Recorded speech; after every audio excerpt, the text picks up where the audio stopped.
Сварки, скандали, бійки. І все це у переповнених тролейбусах та трамваях.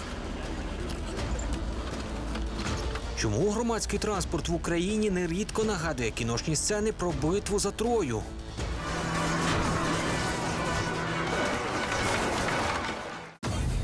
Ці кадри з Харкова. 3 тижні тому в салоні тролейбуса пасажири влаштували справжні гладіаторські бої.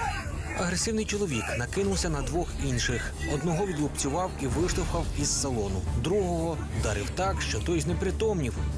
Виявляється, пасажири знайомі між собою і всі були п'яні.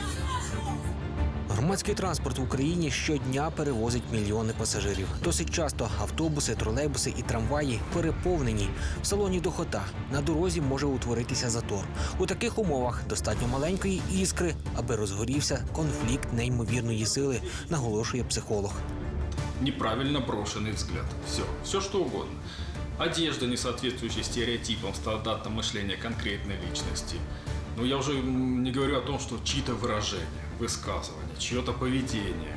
То есть все, что угодно может быть причиной конфликта в транспорте. У нас сейчас социальная обстановка конфликтогенная.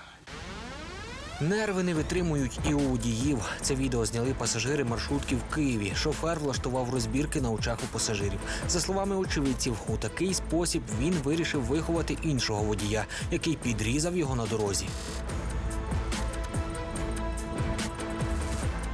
Ці кадри теж із Києва. Біля зупинки громадського транспорту побилися водій тролейбуса та працівник служби доставки.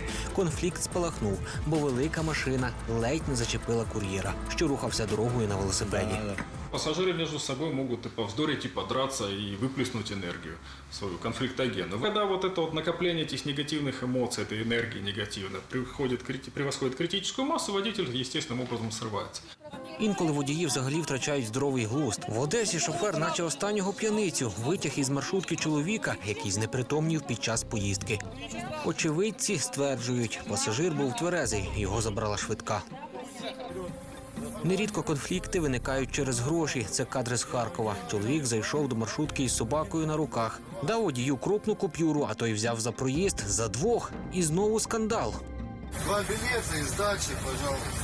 Я говорю, билеты, я не буду за собаку платить. Я еще раз вам говорю, вы обязаны заплатить. Вы сейчас будете во всем Харькове Да знаменитым. хорошо. Он как бы мог бы не впустить, но взять за проезд это нигде такое не прописано. То есть это он взял, грубо говоря, на себя ответственность и от себя решил так сделать. Адвокат Євген Пазюк наголошує, майже за будь-яких конфліктів у громадському транспорті водіям вдається вийти сухими із води. Та навіть якщо начальник звільнить шофера, зовсім скоро той знайде роботу в іншій компанії. Або навіть у тій самій. Автотранспортним підприємствам зараз не вистачає водіїв. Какое-то время будет выключен телефон, но через неделю-две, когда уляжется шумиха, обязательно выйдет на маршрут. Поэтому нужно это контролировать, довести до конца именно с самим пассажиром, потому что в данном случае полиция этим особо не занимается.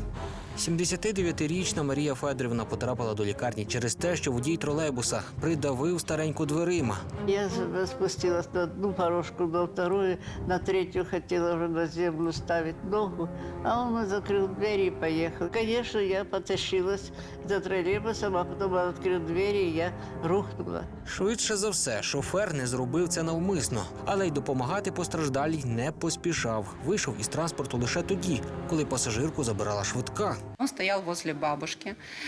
Он ей сказал: извините, я действительно вас не увидел.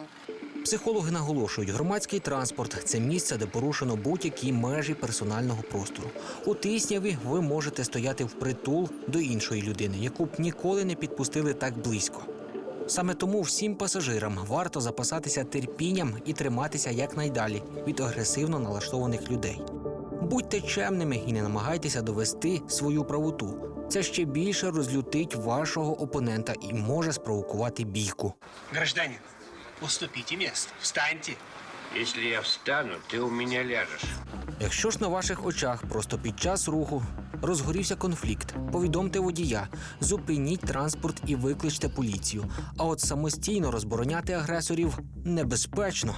Лучше всего не влазить в конфликт по одной простой причине. Надо беречь свое здоровье и свою жизнь. Мы не знаем, чем этот конфликт дальше завершится. А ще конфлікти бажано фіксувати на відео.